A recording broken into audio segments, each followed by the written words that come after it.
Hi everybody, my name is Mr. Francy and welcome back to Mr. Francy Reads. Today we are going to be doing a video that is by request, so I'm incredibly excited. Let's get to it!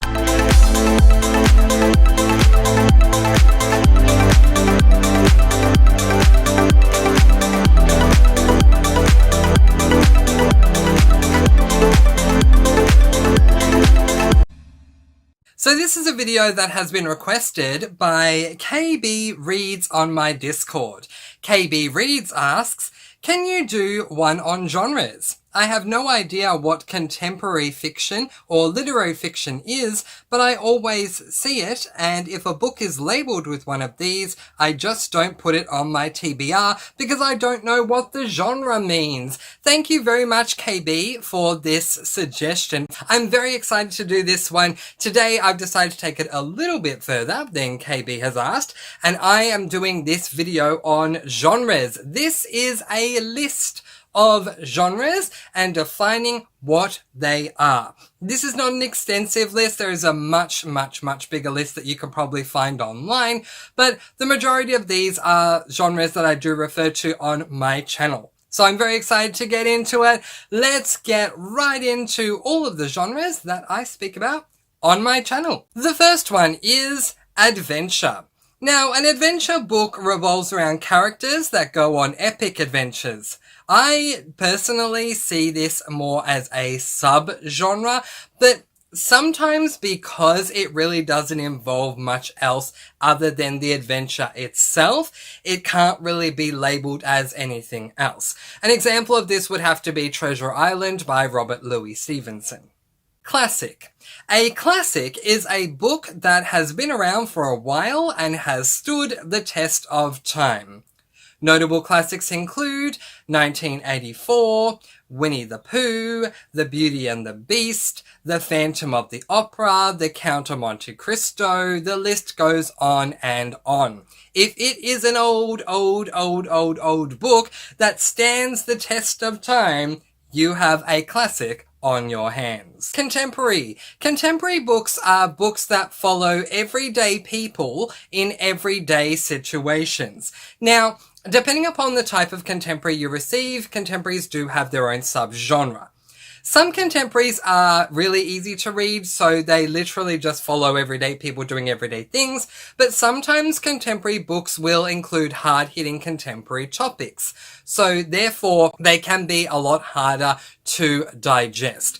A great example of this would have to be A Little Life by Hanya Yanagihara. While this book can also be classified as an LGBTIQ+ book, it is seen as a contemporary first and foremost because of its hard-hitting themes. If you have a book with hard-hitting themes on you, then you have a hard-hitting contemporary on your hands. Cozy mysteries. A cozy mystery is a book that is a mystery with a more cozy, comfortable feel.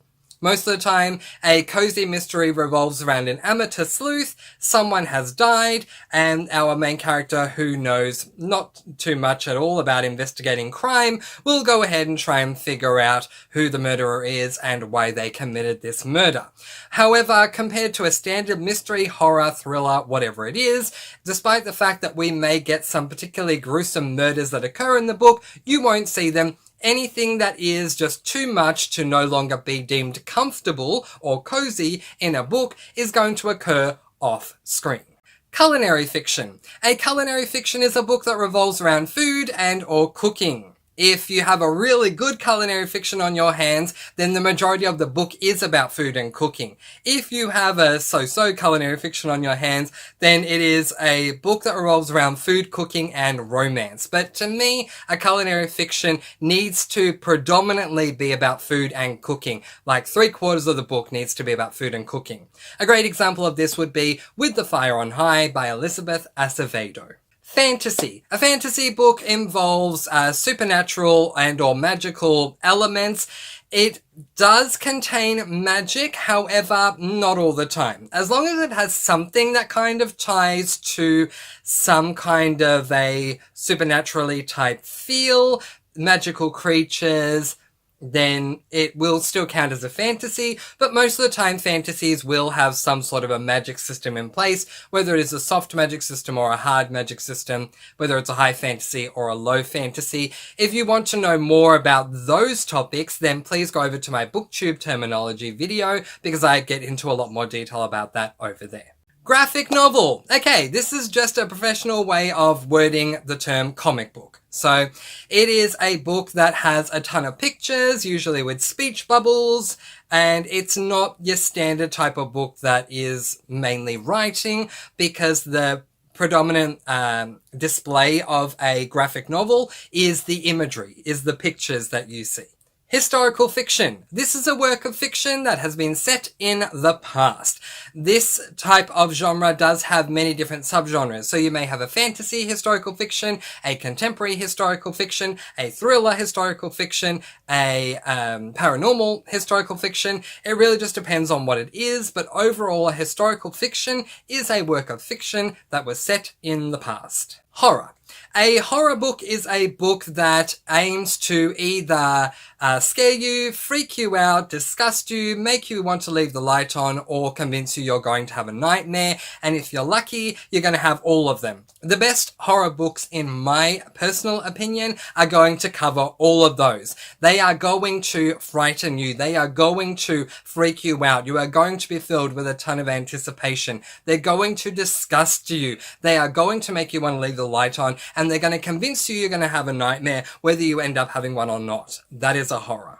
Literary fiction. Literary fiction are books that make you think. These are books that generally delve deep into different topics that will leave the reader wondering and pondering about them long after they have finished reading the book.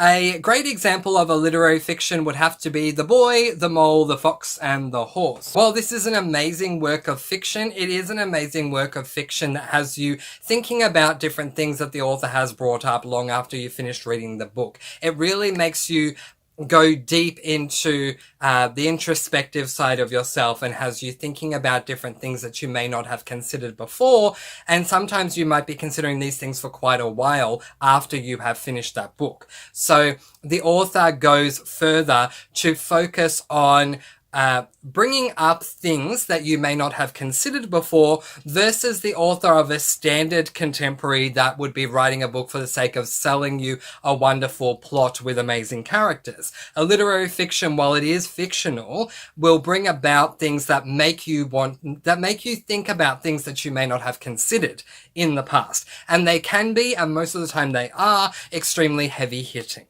Mystery.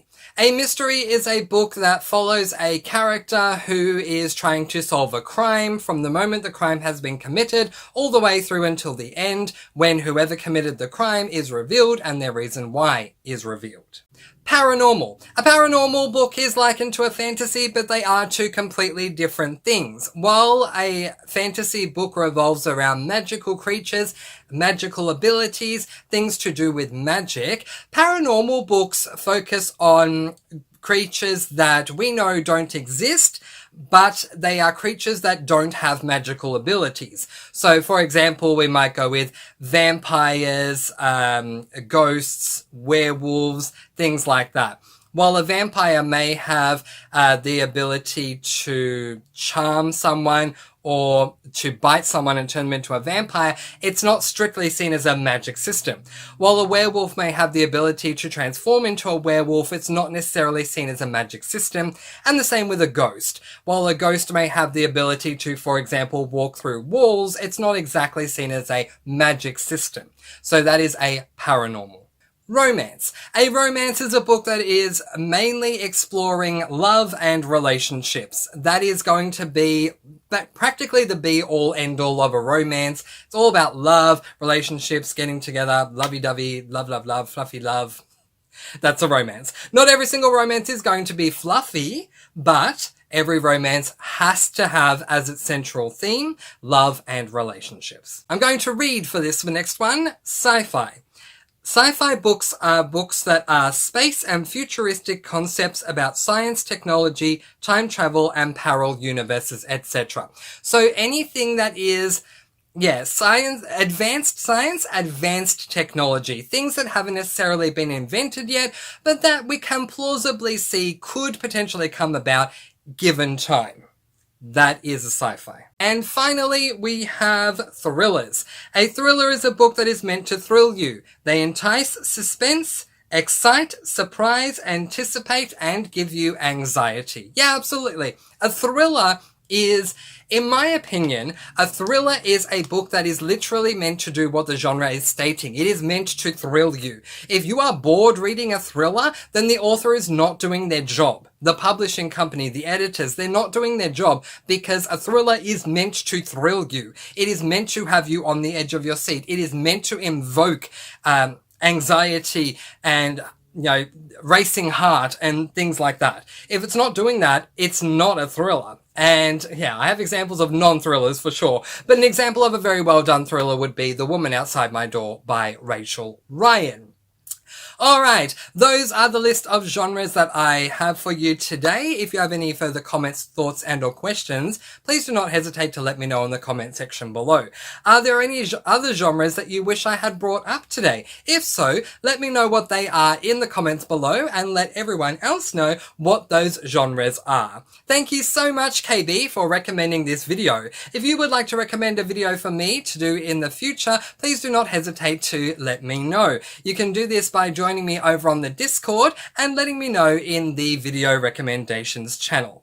But in the meantime, that is where I am going to leave it, letting you guys go with peace, blessings, and so much love. Be kind, love one another, and spread that positive, sparkly energy all the way around the universe. And until next time, happy reading!